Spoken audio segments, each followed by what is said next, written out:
ஒரு மனிதனுக்கு ஒழுக்கம் இல்லை என்றால் வாழ்க்கையில் முன்னேறவே முடியாது என்று நடிகர் ரஜினிகாந்த் கூறியிருக்கிறார். சென்னையில் மருத்துவமனை திறப்பு விழா ஒன்றில் உரையாற்றிய அவர் இவ்வாறு கூறினார்.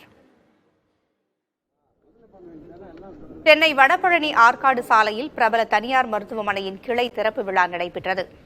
இந்த விழாவில் கலந்து கொண்ட நடிகர் ரஜினிகாந்த் மருத்துவமனை கிளையை தொடங்கி வைத்தார்.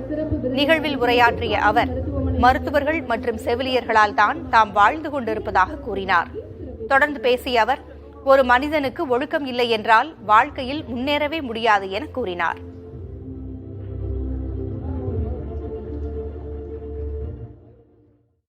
ஒரு மனுஷன் வந்துட்டு ஒரு நல்ல ஒரு திட்டம் இருக்கணும் சொன்னா ஃபர்ஸ்ட் திங் டிசிப்ளின், ஒழுக்கம். யாருக்கு டிசிப்ளின் இல்லையோ ஒழுக்கம் இல்லையோ அவங்க முன்னேறவே முடியாது.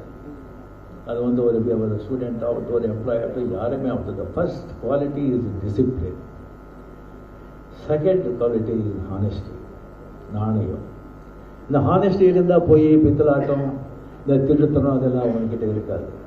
And dedication and hard work, இந்த 4 இருந்தால் அவன் ஒரு தோட்டக்காரனாகட்டும், சமையல்காரனாகட்டும், வேலைக்காரனாகட்டும், டிரைவர் ஆகட்டும், எங்கே இருந்தாலும் அவன் அவனை கவனிக்கப்படுவான். அவன் டெஃபினெட்லி லைஃப்பில் முன்னேறுவான்.